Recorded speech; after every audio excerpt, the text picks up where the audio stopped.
Hello, everybody, and welcome in to GC Live here on Gamecock Central. Jack Veltri and Kendall Smith joining you here on this Friday. It's a Friday, Jack, and usually we do not do the show on a Friday, but we had a very unique week. National Signing Day, well, the early one happened on Wednesday. That was hectic. We'll get into all of that later in the show. We'll talk South Carolina's game against Clemson. Shane Beamer spoke to the media yesterday. It's just been a busy week. So let's check in, Jack. How you doing? Doing good, Kendall. Doing good. It's definitely been a busy week. It feels like a game week in a lot of ways, just because we're talking to Shane. We're doing all the different things that you just mentioned there. But yeah, there's no game to look forward to tomorrow. Season's over. Unfortunately, we'll talk a little bit about that. 4-8 on the year for the Gamecocks, but doing well, Kendall. And how are you doing? I am doing well. So busy. Everyone always says to me, oh, you must really enjoy this time of year. No baseball. So you're not playing 6 days a week and it's not nearly as busy for you, right? And I'm like, oh, no. This time of the year is probably 1,000 times busier in my mind because during baseball season, I am at the baseball field all day, every day. Now in the off season, I'm at the baseball field. This morning, I was at the hockey rink for morning skate, had basketball games for ESPN this week, but it is all good. Like these are days that I prayed for. So I'm just grateful to be here. I'm excited. Everything is great, but just so busy. And you're doing a great job, Jack. Everybody at Gamecock Central, Wes, Chris, I know this has been an intense week. So everyone is doing very, very well. And Jack, with that, before we get into everything else, let's give a shout out to Clint Hammond. Yeah. So if you are potentially in the market to buy a home right now, need help with your mortgage, Clint is the guy to get in contact with. The guy is a lifelong Gamecock fan, longtime supporter of Gamecock Central. So you know you're in the right hands with a guy like that off the bat. But he's also been in the mortgage industry for over 20 years now. So the guy knows what he is doing. So if you're interested, give him a call, 803-422-6797. The NMLS number for him is 71597. Or go to ClintHammond.com for more info. You guys have heard us talk about him every single show. He will help you out, get you on the path to buying that dream home that you've always had in mind for yourself. Clint is the absolute best. We say it every show, but we are super thankful for all of his support. Okay, Jack, let's just go ahead and talk about what has been front of mind for everybody this week. Here it is. I am sitting there getting gray hair by the Landon Duckworth situation. I am literally getting wrinkles across my forehead that are setting in. I'm going to have to make my Botox appointment soon. Because of all of this. This was crazy. But what do you think? Who is the bigger get? I mean, both. I don't think that's a tough question. I don't think that they're comparable, really. I agree. I think they're so different too, because it's like you've had Landon Duckworth committed for going back to the summer now to South Carolina. It's just you had to kind of fend off LSU at the last minute with Lane Kiffin. And I don't really know how serious it was. It sounded like it was going to be a potential flip, but it just never ended up happening. So we don't really know the true extent of how serious it got for LSU.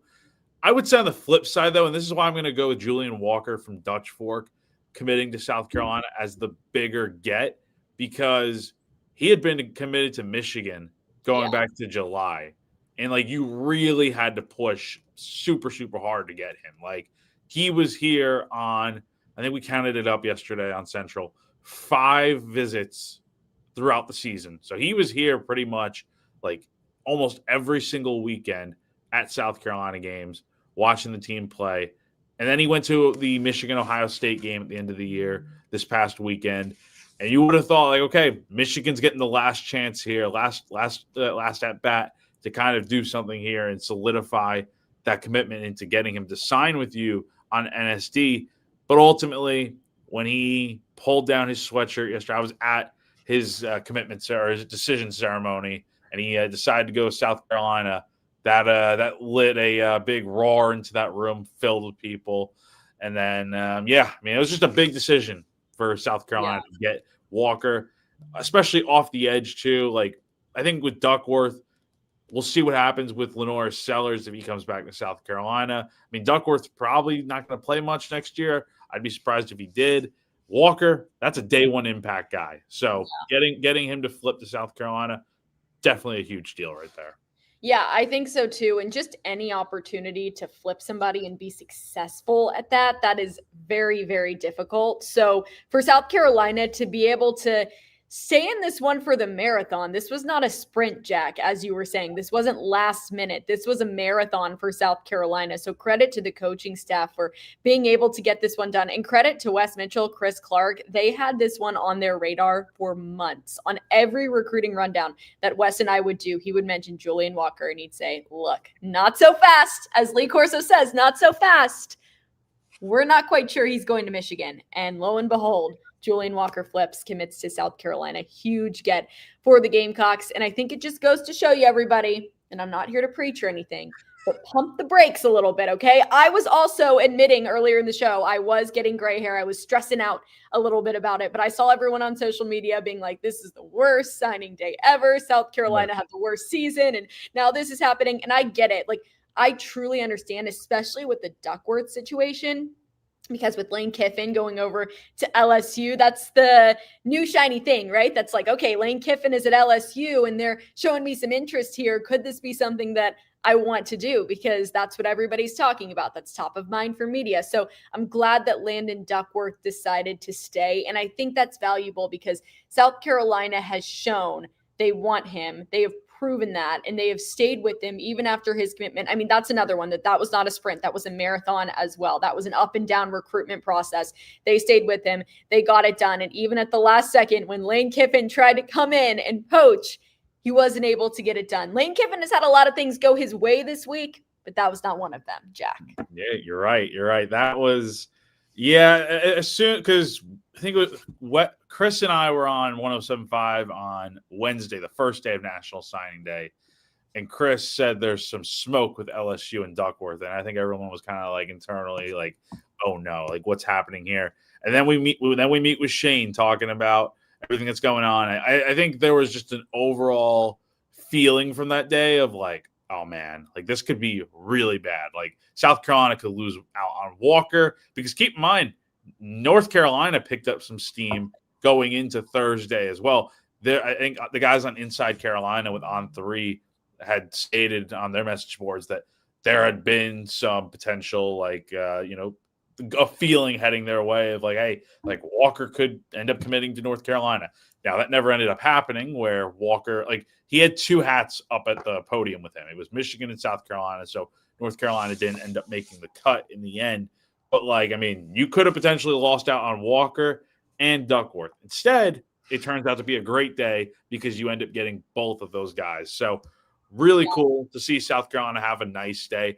It does not change the fact that Carolina had a bad season.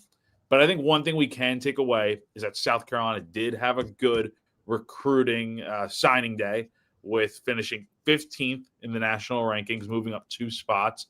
You're 8th in the SEC. Mm-hmm. And you also improved on your overall class ranking, 90.04. So all that to say right there, and 67% blue chips. So all that to say, South Carolina did a really good job of making sure they were getting everybody signed, keeping all their in-state talent. 4 of the top 5 in-state prospects, Kendall, are going to South Carolina. Yeah. The only one that's not is Contavious Anderson, who's going to Clemson. So besides that, like South Carolina did about as good of a job as you could have wanted. And Shane Beamer, he's getting into his bag, man. He's getting things done. So he definitely is a great recruiter. You can say what you want to say, but he is a great recruiter, and he has showed that. And I think what's really notable about this is, South Carolina had a bad season, a really bad season, and they did not meet expectations. However, South Carolina was able to keep together this class for the most part and come out with a really successful signing day, as you mentioned, Jack. And we can talk about the Harris twins here as well. Shout out Weddington High School. That's where I went. That's where they go. And these two are beyond talented. I think I've told this story on the show before, but I was sideline reporting for the high school state championship game back in 2023, I believe. And these two were young and they were on varsity they were doing a great job. And I literally said in that moment, I'm like, these two are legit. They're the real deal. Like, they're going to play in the NFL one day. And now South Carolina has them. They're signed. They're ready to go. And I know that these are, two guys that the Gamecocks are really excited about. The fans are really excited about. So I think it's worth talking about them too, Jack. I think the question is, can they both play at the same time? I honestly think they could play right away. I mean, quite frankly, because you're losing a bit on the defensive line. You're losing two starters in the middle with Monkel Goodwine and Nick Barrett. You're going to be losing Brian Thomas Jr. off the edge. Who knows if Dylan Stewart's coming back next year? I mean, there's a lot that needs to be figured out here this offseason. And Shane mentioned it the other day when talking about the top portal needs this offseason. And I think you can kind of rope in the high school recruiting with this too, is the lines of scrimmage are going to be massive to get guys to come in. And they did that with the Harris twins, one of them playing on the defensive line at the tackle spot, and then the other one playing off the edge. So I think they can definitely go ahead and be right in the mix to make an opportunity, make an impact on day one, I would feel like.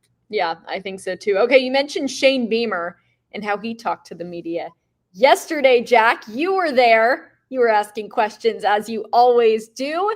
So what did you take away overall from Shane? For anybody out there that wants the Spark Notes version, what did he say yesterday? Yeah. Well, I did ask him about, as I just alluded to, talking about top portal needs. And he did say lines of scrimmage going to be massive to go get guys in the portal, though. The portal does not open until January 2nd. We had a question somewhere in here from Big Red. Is Carolina done this cycle, or can they get transfers before the window closes? The window hasn't even opened yet, so they're going to be able to go out there and fill in all those needs. The other needs that they're going to have that Shane did say is at running back.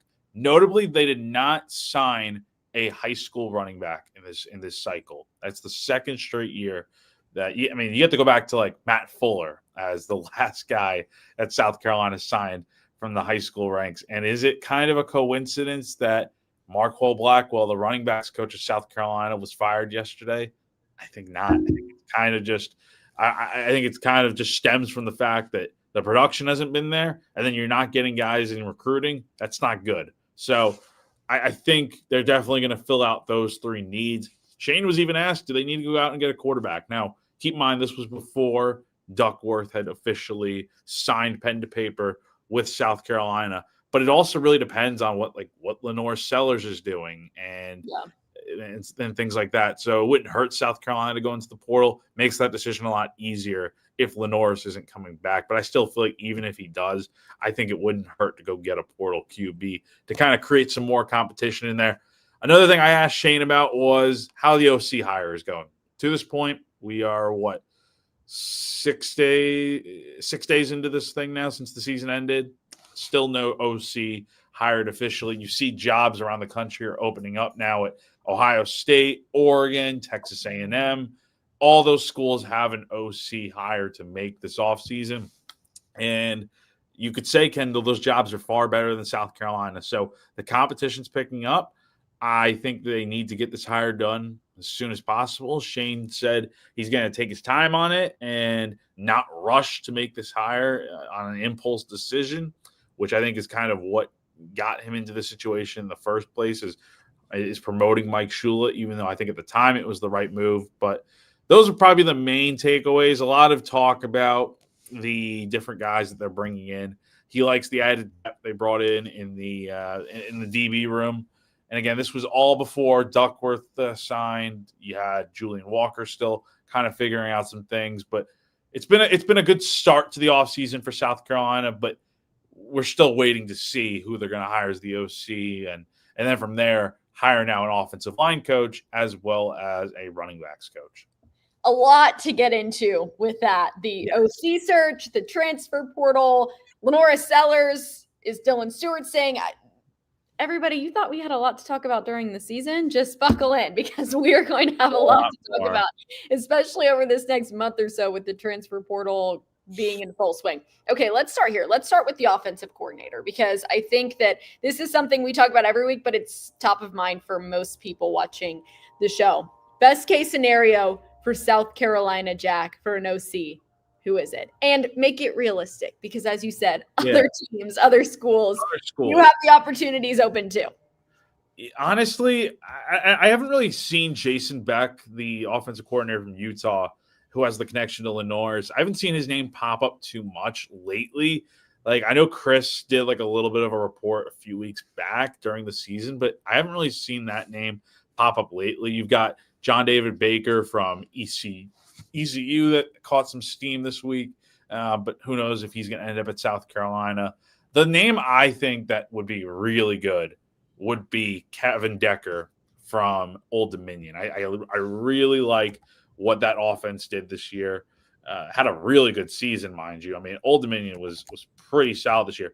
And I think the other thing to kind of consider here is, besides just the numbers of what they did this season, they have a quarterback that is in the portal right now that I feel like if you get him to follow Decker to South Carolina, could be really good. His name's Colton Joseph.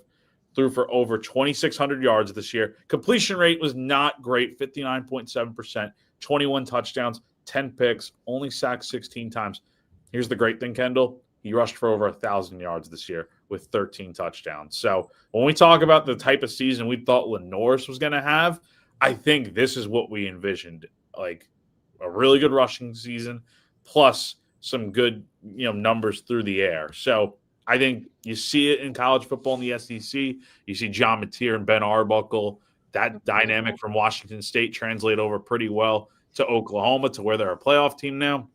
You've obviously got the New Mexico State connection over at Vanderbilt with Diego Pavia and Tim Beck, the offensive coordinator there. So I think what I'm trying to say is you get a quarterback coordinator duo to come with you to South Carolina in this hiring process, could be really good, especially if Lenore's is not back next year. But it does seem like, from what Shane said, there are some people interested in this job that are kind of wondering, hey, am I going to have Nick Harbor here next year? Am I going to have Sellers here? Because that might be the reason why or why not these guys are interested or deciding to pass up on this job. Interesting points that you bring up there, Jack. And yeah, you've brought that up over the last few weeks, potentially going out and getting someone that can bring a quarterback with them that they've experienced with that could obviously be of benefit to South Carolina. And you mentioned some of these potential coaches that will take over the coordinator position, asking who will be back next season. What do you think? Our weekly check-in on Lenore's. I'm never letting Jack give this up because it was a couple weeks ago. I'm never letting him give this up. This thing changes. This thing changes so changes by the day. It does, because it's also like when Norris was asked point blank on Saturday after the Clemson game, "Are you staying?" A lot of people did not like that response. They were stressed out. No, and he was like giggling and kind of laughing it off, like, my mind changes on this. I do think, though, okay, in his defense, like, sometimes when you are asked a question like that in the heat of the moment, like right after you finish a game, like that can be a way of dealing, like laughing, kind of like, you know what I mean? Like, I get you on that. I know what you mean. I don't think that he was like laughing, like, ha ha ha, like, no way I'm coming back. I didn't necessarily take it as that. I kind of took it as like, this is a little bit awkward. Like, I don't know what to say right now because that's not really what I'm like thinking about in this moment. That's what I think. I agree. I think you're right. I think people taking that whole thing out of context and kind of just, thinking like he's not like a team guy. He doesn't care about South Carolina. Like, that's definitely not the case. I disagree. I'm still going to lean that he comes back to South Carolina. I'm going to stick with my guns on that. I still feel like he's got more left to do here before, and he can go to the draft if he wants to. But I'll say this: unless he just is getting these high draft grades and it just seems like he's a lock for the first round of the NFL draft, then I think he's going to stay at South Carolina. Unless he's a guaranteed first round pick for teams that they are ready to pick him in the first round, I think he's staying in South Carolina. Oh my God! All right. Enough with these stupid little conspiracies. Adam says it's my fault that South Carolina lost. I went to the game. Maybe if I didn't go, South Carolina would have won.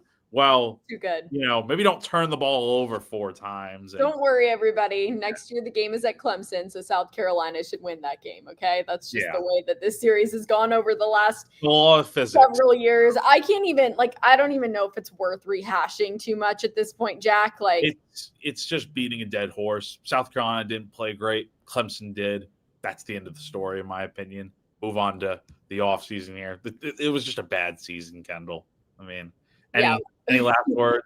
We're not talking about the 2025 season anymore unless we absolutely have to. We are turning the page officially. Consider this episode the page officially turned to 2026 and beyond. And Jack, we did mention that South Carolina had a pretty solid early National Signing Day. They are doing things well for a team that didn't play well, and they might be able to retain some of these players like Lenora Sellers, Dylan Stewart, Nick Harper. We'll see. Nothing 100% confirmed on any of that. But why is it? Because a lot of people just be like, terrible season. I'm a talented player. Bye. There's other schools that want me. I can go make money somewhere else. But people want to stay, it seems like. And South Carolina is doing a pretty good job with retention. Why do you think that is, even though they had such a bad season?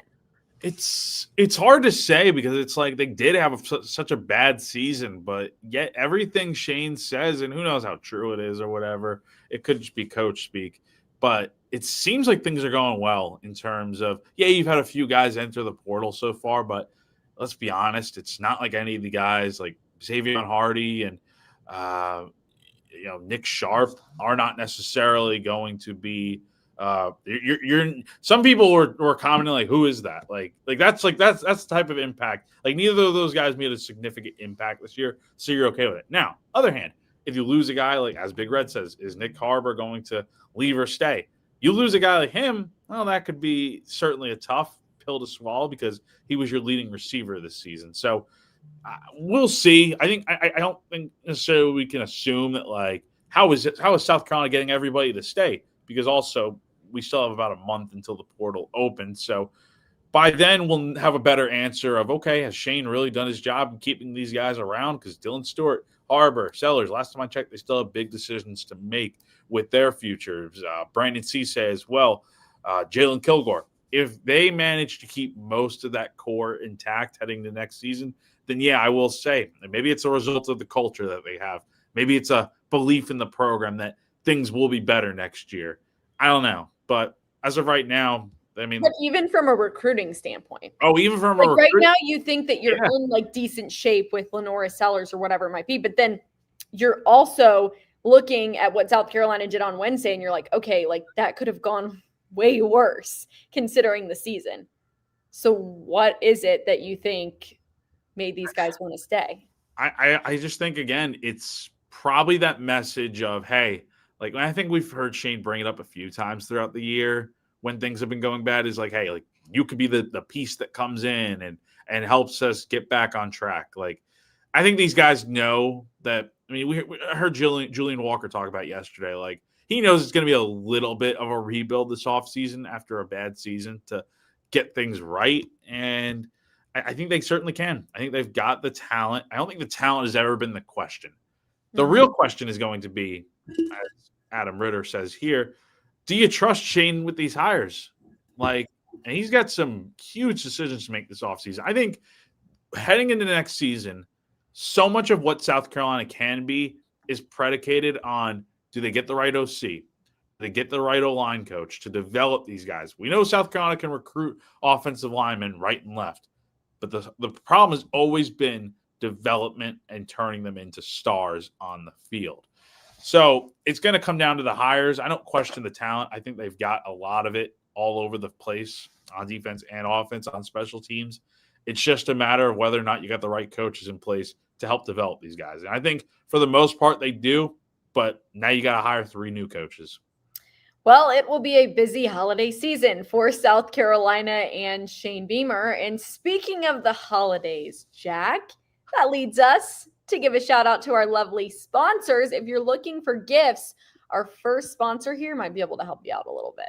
Yeah, no, most definitely. So talking about Palmetto Golf and Belts. If you love golf, you need to check out palmettogolfing.com for the latest custom-made golf gear. Even if you don't play, Palmetto Golf and Belts is still a great place to grab a gift for that favorite golfer in your life. They've got custom golf gloves, golf tees, golf towels, all available in the South Carolina Garnet, the Cross design, the Palmetto Tree and Moon design, and so much more. One of the coolest things in the shop right now is the needlepoint belts, which are extremely well made, but also more affordable than many of the others on the market. So Palmetto Golf and Belts is operated by Brandon Cohn, who is a big South Carolina fan and a longtime member over at GC. Our members on the forums are loving the products that Brandon has in his brand new shop, and he runs special deals all the time, like he is right now in with the holiday season. So head on over to palmettogolfing.com today. Check out his shop, support a South Carolina fan and GC member, and get yourself some great gear. Also want to talk to you guys real quick about our friends over at Ferry Chevrolet. If you're a Gamecock fan who is interested in a new or used vehicle, make sure you check out our friends over at Ferry Chevrolet in Orangeburg. Led by a fourth-generation dealer in Joseph Ferry, the family-owned business over at Ferry Chevrolet has been serving the community since 1926. It's conveniently located just off of I-26 between Columbia and Charleston. The folks over at Ferry Chevrolet are local, trustworthy, and always transparent. The business began in St. Matthews and was built on honesty, integrity, and a handshake, and they still operate with those same principles to this day. Head on over to ferrychevrolet.com today to check out their inventory and to get in touch. All right, Jack, let's keep talking the transfer portal. So we know that South Carolina will have to go in and be successful this year, way more than they were last season. I think we've had that conversation on this show before. Just expectations-wise, maybe you didn't see as much from the guys that came in through the transfer portal this past season, especially compared to the season before, which the season before this last season, the transfers were just electric. I mean, that is really where you want to be every year. So we'll see if South Carolina can replicate some of that success when the transfer portal window opens here in just a couple weeks. And Jack, what is interesting is South Carolina, we say it gives and it takes the transfer portal. So they're not only looking to take from the portal, but they're unfortunately going to lose some guys to the portal they already have. Is there anybody else that you are worried about that we haven't talked about on the show so far today that you think might transfer? I could see Mazio Bennett leaving. I think that's someone that that's just a feeling on that more than anything. You see how limited he was in terms of production this year and not really seeing a ton of snaps and not getting the ball consistently. I could see that bothering. Receivers want the ball, right? I mean, and Mazio is also originally committed to Tennessee, so he's an in-state guy. I think he's very loyal to South Carolina, but ultimately, I could see him transferring. I think you're going to see a lot of these O-linemen filter out. I think the ones that have eligibility left, look, besides like Case and Henry, I really think it would be okay if South Carolina. I don't think you're going to be losing sleep over most of these O-linemen leaving. We got running backs here. I mean, you could see maybe Matthew Fuller, Jawarn Howell leave, maybe Isaiah Gustave. But besides that, I mean, you only have 3 scholarship running backs right now. So you're going to need to go out there and actually add more. So we'll see what happens. Again, this is where it kills you that you didn't go out and get a high school running back. I know you had Amari Thomas committed for a little bit, but then you lost him to Florida State. You lost out on Carson Baker. So we'll see. Little John is leaving as well. That is right at the wide receiver, but he's just a walk-on, so did not play at all. So don't really think that's too big of a loss. I mean, you could definitely see guys leave all over the place. I think you could definitely see Tree Babalade leave. I know he had that cryptic kind of post on social media yesterday. God knows what that means, honestly. But I think you're going to lose some guys for sure. It's just a matter of, okay, how do you fill in the spots that need filling? Yeah, 100%. So we'll see what happens there with South Carolina. Always our busiest time of the year. I know you're looking forward to it, Jack. Wes and Chris are too.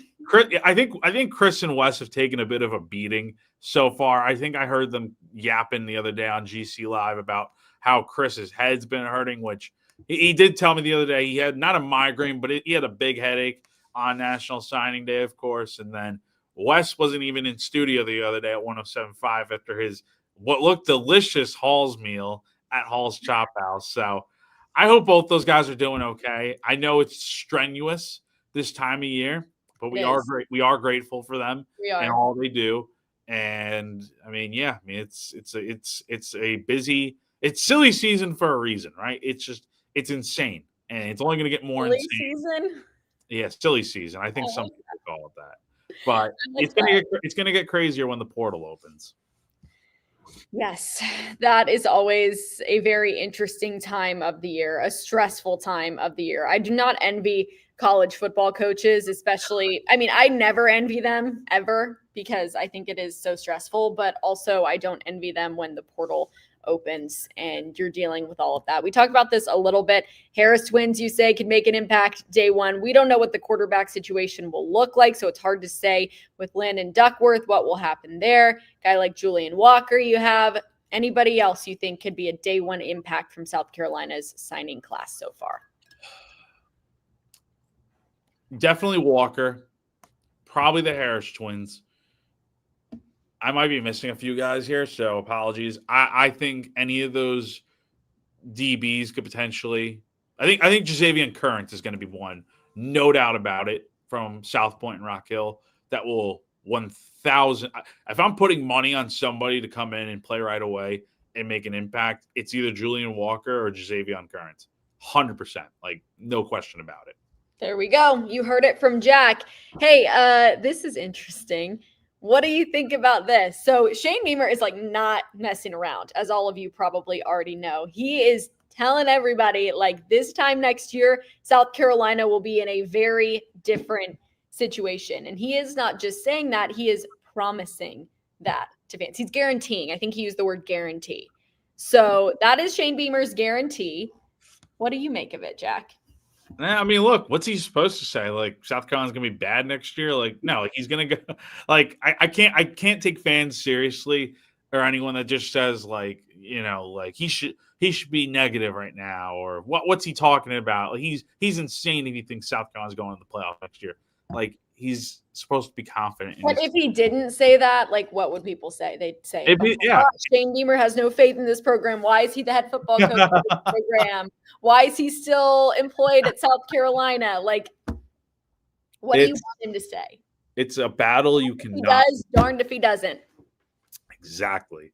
I think it does because, again, it goes back to the message of, hey, you can come in, be that guy that helps us get back to the playoff picture next year, right? Like that's honestly what it's going to be. So look, I mean, South Carolina's got to go big or go home in this case scenario. Like it's either South Carolina does really well next year and Shane kind of saves his job and everything's back to normal, or it's like, hey, South Carolina's a bad season next year. Well, kumbaya and goodbye, Shane Beamer. Like it's either one or the other. Like there's no in between here where. But we talked about last week, what does success look like? And I think that's harder to say right now because the portal has not opened. So that will give South Carolina a clearer indication of the team that they'll have next year and also the teams that they'll be facing next year. These teams that South Carolina will face next year are about to change so much, as will South Carolina with additions in the portal. And then, of course, guys that you lose to the portal. So we'll have that conversation in January and really kind of get into it. What is success for South Carolina? Because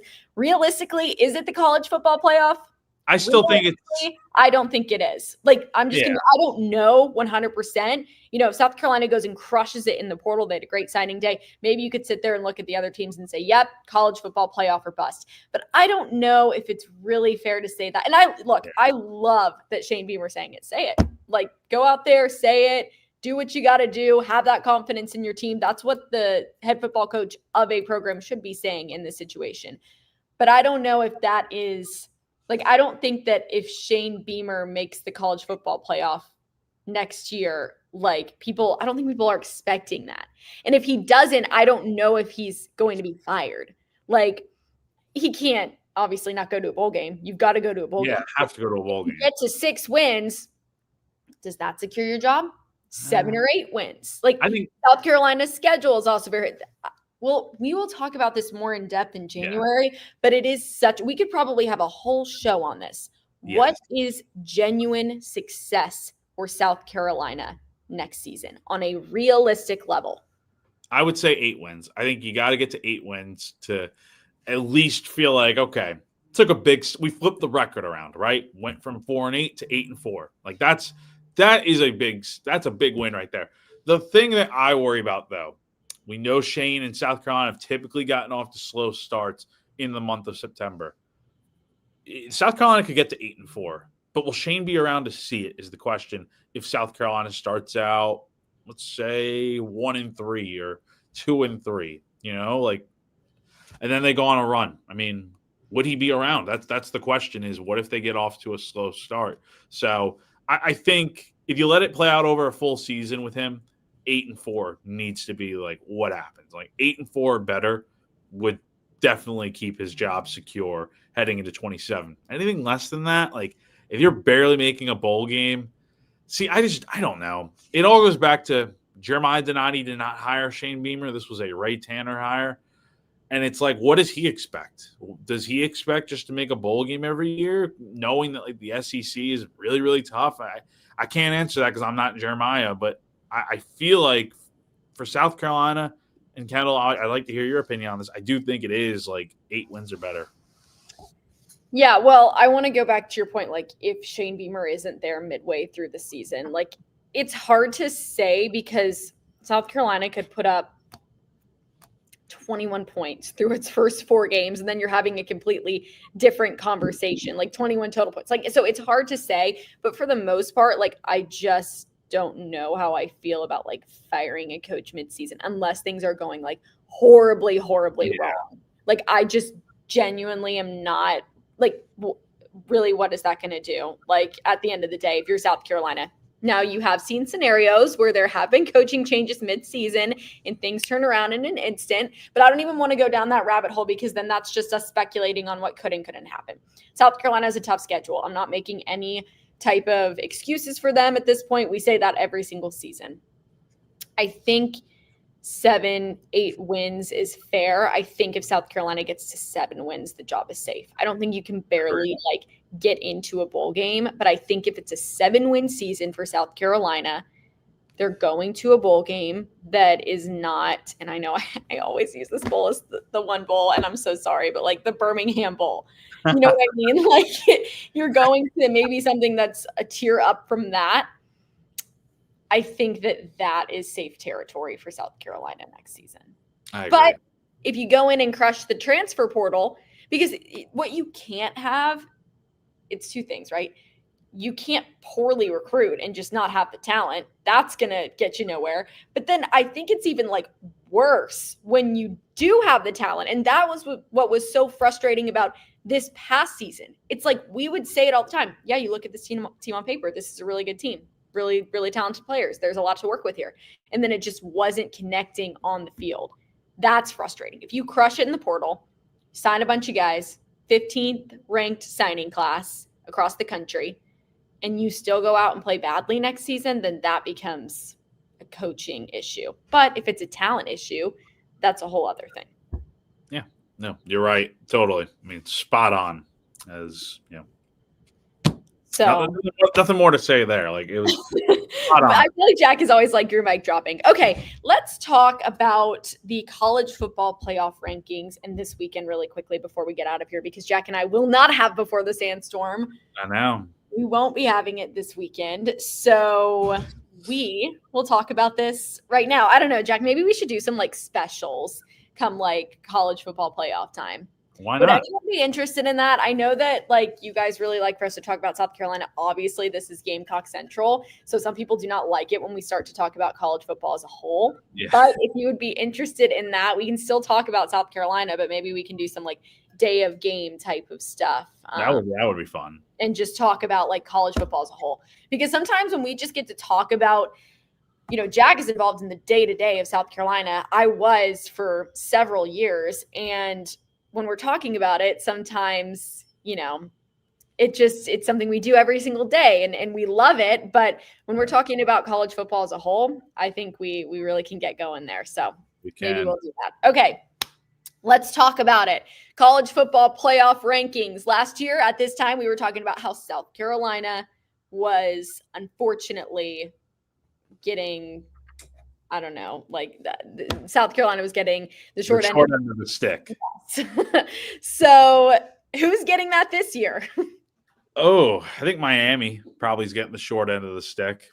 I think Vandy is also getting the short end. And love how Vanderbilt wanted to play this weekend, by the way. I think that's crazy. I think it's so sicko college football, but I wouldn't mind it.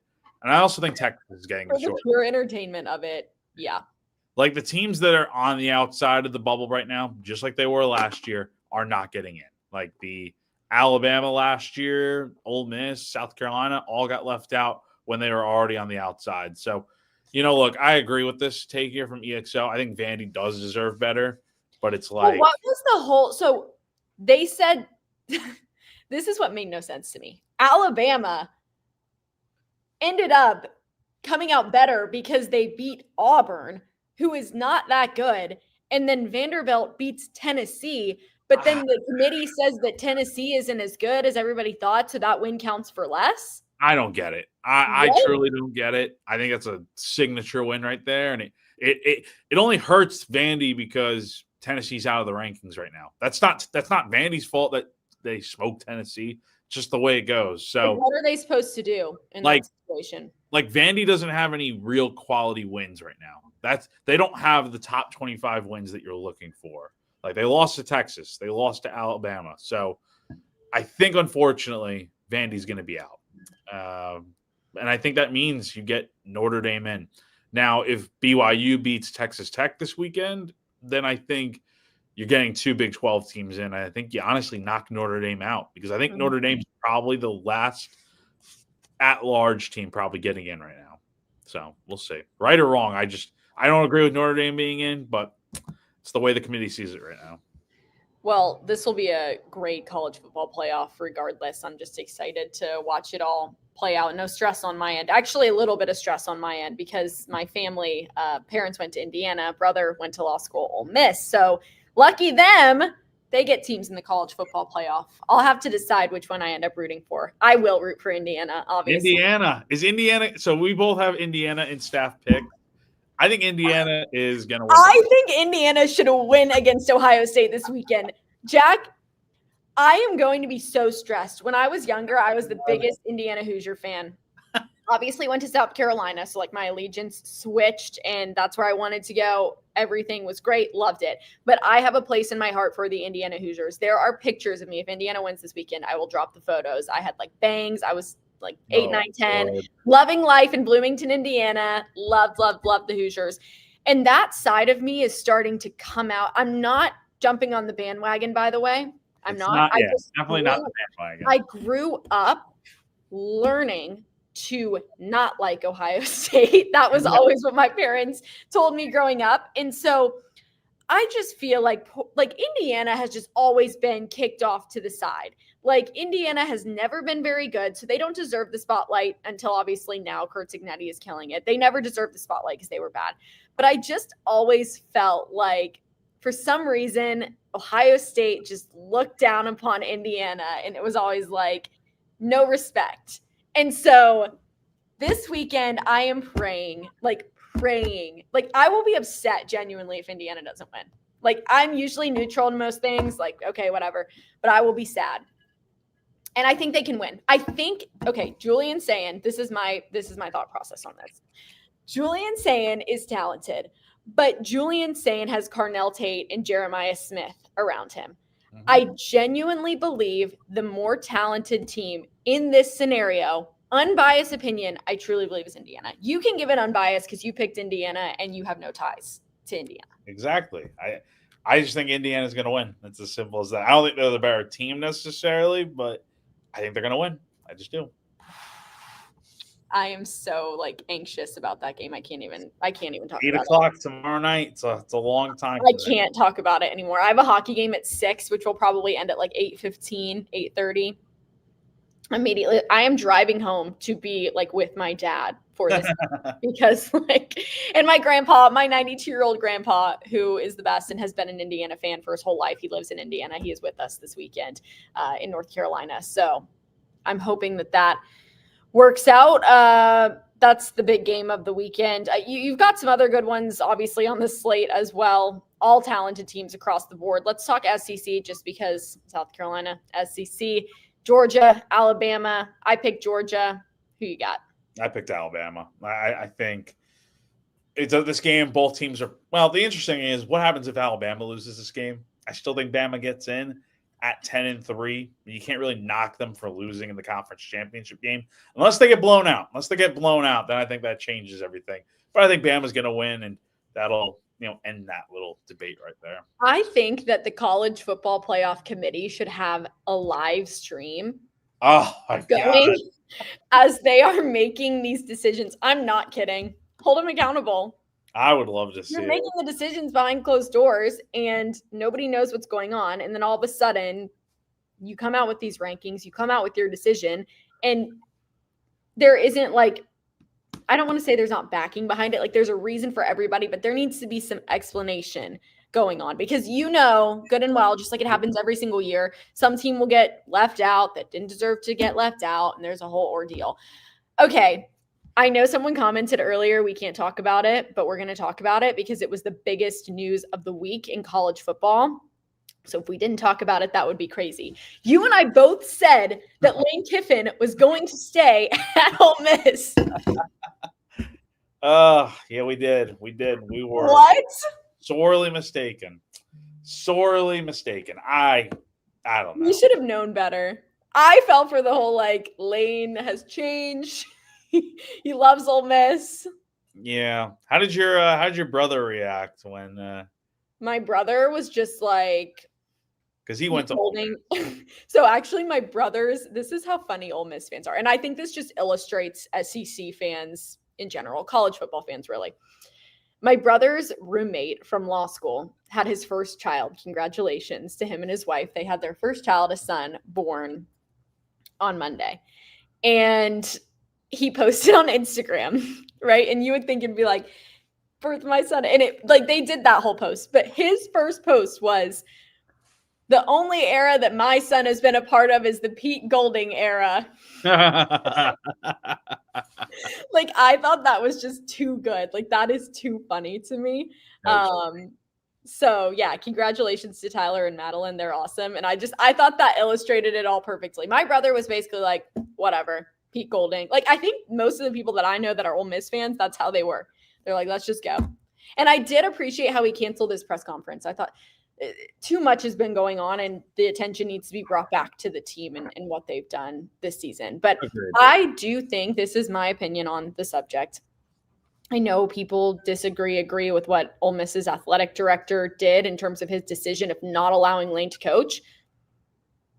If I'm the AD, you're not coaching. It's a rival. Why would you want? Why would you do that? I don't see how there's any point in letting that happen. It would be so dumb to be letting him. It's also pretty dumb that Charlie Weiss Jr., the OC for Ole Miss, OC for LSU right now, is coming back to coach Ole Miss in the playoff. I don't get that, but to each their own. I don't know what that's an Ole Miss LSU problem. I told my brother, I'm feels good when all this was going down before Lane even made his decision. I'm we don't have that kind of stress at South Carolina. Don't worry. We're just yes. It does. It does. And I do think that South Carolina will be just fine. But yeah, it was a crazy weekend, and I would not be allowing anybody that decided to get on that plane and go to LSU come and coach the team. Personally, now I'm not involved, so I know it's easy for me to give my opinion and say, this is how I feel. I'm not part of the team. I don't cover Ole Miss. I don't know. I just keep seeing all these TikToks about these girls because I teach yoga. These girls that teach yoga at Ole Miss, and they're Lane would be in the back doing a completely different thing. They'd be teaching something, and he was just on his own. That's who he is. That is who Lane Kiffin is. So that is who he is. And yeah, he's got to do what's best for him. College football is a business. So, he ultimately makes that decision. I don't fault him for making a decision that's best for him. I just don't think that he should coach the team if you're deciding to go to LSU. Exactly. So that's my opinion. Let us know what you guys think below. We've really gotten off the rails here, but we always do. We always Once do. we start talking about college football on a broader scope, that's when things start to get crazy. Hold on. Before we leave, to Penn State get Of course, as soon as I say things start to get crazy. Of course. Let's see. I'm looking on Twitter right now. Oh, according to On3, Pete Nakos reported it. Penn State is working to finalize a deal to hire Iowa State's Matt Campbell. Wow. Took Penn State long enough to find their coach after so many swings and misses. Oh, my gosh. Of course, you jinxed it, Kendall. Wow.